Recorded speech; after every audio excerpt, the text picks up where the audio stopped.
موجودہ صورتحال جس کو ہم عوام سموگ کے نام سے جان رہے ہیں یا ایک دوسرے کو بتلا رہے ہیں، یہ سموگ اصل میں ہے کیا؟ کہ ڈرو، دھیان کرو اور یعنی تیار رہو کس چیز کے بارے میں؟ فَارْتَقِبْ يَوْمَ تَأْتِي السَّمَاءُ بِدُخَانٍ مُبِينٍ أَمَّن يُجِيبُ الْمُضْطَرَّ إِذَا دَعَا لَا إِلَٰهَ إِلَّا هُوَ الصَّلَاةُ وَالسَّلَامُ عَلَى النَّبِيِّ وَرَحْمَةُ اللَّهِ وَبَرَكَاتُهُ بَيِّنُوا بَلِّغُوا يَسِّرُوا بَشِّرُوا السلام علیکم ورحمۃ اللہ وبرکاتہ۔ بسم اللہ الرحمن الرحیم۔ موجودہ صورتحال جس کو ہم عوام سموگ کے نام سے جان رہے ہیں یا ایک دوسرے کو بتلا رہے ہیں، یہ سموگ اصل میں ہے کیا؟ اس کے بارے میں سائنسی اعتبار سے تو بہت ساری ویڈیوز وغیرہ آپ نے دیکھی ہوں گی، اور اس سموگ کی وجہ کیا ہے بہت سارے ذرائع آپ کو بتا رہے ہوں گے، گاڑیوں کا دھواں وغیرہ وغیرہ وغیرہ۔ لیکن میں چند دن پہلے بیٹھا، بلکہ آج ہی کچھ وقت دیر پہلے بیٹھا ہوا میں سورۃ الدخان پڑھ رہا تھا، قرآن پاک 25واں سپارہ اور سیکنڈ لاسٹ سورت ہے سورۃ الدخان۔ دخان کا معنی ہی دھواں ہے۔ اس صورت کے اندر سب سے پہلے اللہ رب العزت نے نزول قرآن کے بارے میں بتایا کہ قرآن پاک کس وقت نازل کیا گیا، کون سی رات جو ہے اس رات میں یہ قرآن پاک نازل ہوا۔ پھر اس رات کی تھوڑی سی اور اللہ پاک نے تفصیل بیان فرمائی ہے کہ وہ رات کیا ہے، کہ جس رات میں ہر قسم کے معاملات کے بارے میں فیصلہ سنا دیا جاتا ہے، پورے سال کا بجٹ بیان کر دیا جاتا ہے اس ایک رات کے اندر۔ اور آگے چل کے پھر اللہ رب العزت اپنی کبریائی کے بارے میں کچھ باتیں کرتے ہیں کہ میں وہ اللہ ہوں جو رب السماوات، آسمانوں کا بھی رب ہے، زمین کا بھی رب ہے، جو کچھ ان کے درمیان ہے ان تمام یعنی ہر چیز کا پالنے والا، بنانے والا میں اکیلا تنے تنہا اللہ ہوں۔ پھر آگے چل کے اللہ رب العزت فرماتے ہیں کہ ڈرو، دھیان کرو اور یعنی تیار رہو کس چیز کے بارے میں؟ فَارْتَقِبْ يَوْمَ تَأْتِي السَّمَاءُ بِدُخَانٍ مُبِينٍ، آیت نمبر 10 ہے سورۃ الدخان کی۔ اور واضح الفاظ کے ساتھ اللہ رب العزت نے اس آیت کے اندر اس سموگ کے حوالے سے، اس سموگ کی بابت جو ہے وہ ہمیں بتایا ہے، جس کو ہم آج کل سموگ سمجھ رہے ہیں۔ یہ سموگ اصل میں ہے کیا، ہمیں اللہ بتا رہا ہے، ہمیں قرآن بتا رہا ہے۔ اب بھی ہمیں سمجھ میں نہ آئے یا اب بھی ہم اپنی آنکھیں بند کیے ہوئے بیٹھے رہیں تو پھر اللہ پاک ہی ایسی قوم کو ہدایت دے سکتے ہیں۔ اللہ پاک خود بتا رہے ہیں فَارْتَقِبْ يَوْمَ تَأْتِي السَّمَاءُ بِدُخَانٍ مُبِينٍ، لہٰذا اس دن کا انتظار کرو کہ یعنی جب تم غلطیاں کرتے ہوئے، جب تم گناہ کرتے ہوئے اس قدر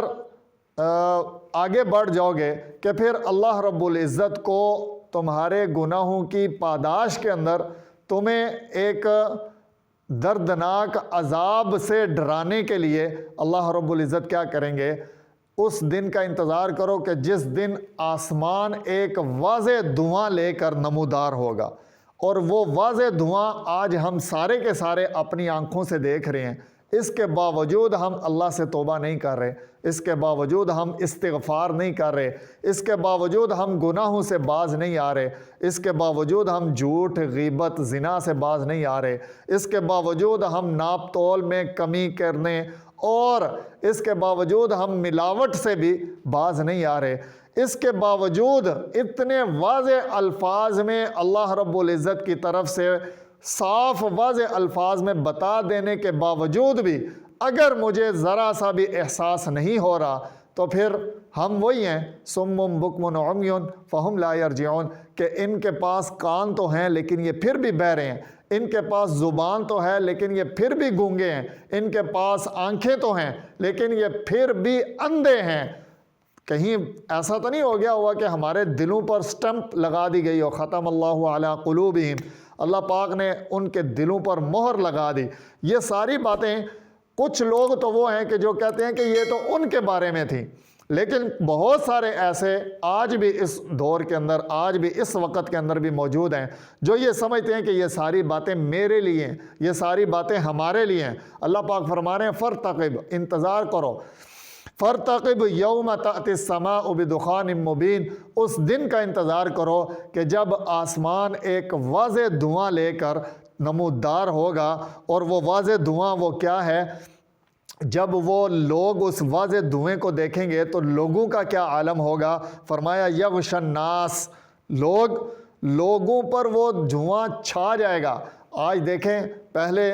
ایک خاص علاقے تک محدود تھا، اب ایک پورے یعنی ملک کے ایک اہم حصے پر وہ دھواں چھا گیا۔ جس قدر گناہ بڑھتے جا رہے ہیں وہ دھواں بھی بڑھتا جا رہا ہے، جس قدر گناہ پھیلتے جا رہے ہیں وہ دھواں بھی پھیلتا جا رہا ہے۔ خدا کے لیے تھوڑا سا وقت نکال کر اللہ رب العزت کی بارگاہ میں بیٹھ کر استغفار کریں، توبہ کریں، اور نبی علیہ الصلاۃ والسلام نے فرمایا کہ ندامت کے وقت انسان کی آنکھ سے چھوٹا سا آنسو، ایک مکھی کے سر کے برابر نکلا ہوا آنسو بھی انسان کے گناہوں کی دلدل کو، انسان کے گناہوں کے سمندر کو، انسان کے گناہوں کی ایک بہت بڑی تعداد کو ختم کرنے کے لیے کافی ہے۔ تو وہ وقت آ چکا ہے کہ ہم اللہ رب العزت کے سامنے توبہ طائب ہوں، ہم اللہ رب العزت کے سامنے استغفار کریں، ہم اللہ رب العزت سے اپنے گناہوں کی معافی مانگیں۔ اور اللہ پاک خود فرما رہے ہیں سورۃ الدخان آیت نمبر 11 کے اندر، ھذا عذاب علیم، کہ یہ بہت بڑا دردناک قسم کا عذاب ہے۔ اب بھی اگر ہم اس کو سموگ سمجھ رہے ہیں، اب بھی ہم اگر اس کو موسمی تغیر و تبدل سمجھ رہے ہیں، ہم اب بھی اس کو فضائی آلودگی گاڑیوں کی وجہ سے سمجھ رہے ہیں، تو میرے بھائیوں،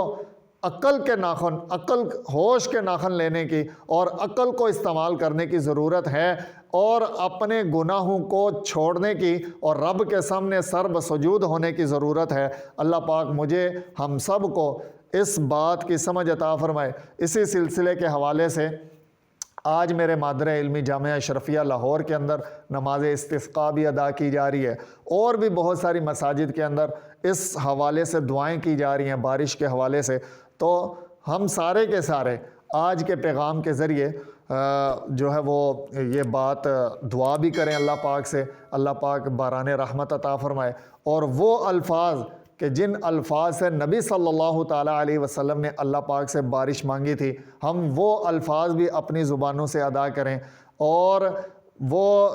طریقہ کار یعنی وہ نماز استسقاء جس کے ذریعے سے نبی صلی اللہ تعالیٰ علیہ وسلم نے اللہ پاک سے بارش مانگنے کا جو طریقہ کار ہمیں بتایا، ہم وہ طریقہ کار بھی اختیار کریں، اور وہ جو اجتماعات ہیں جہاں پر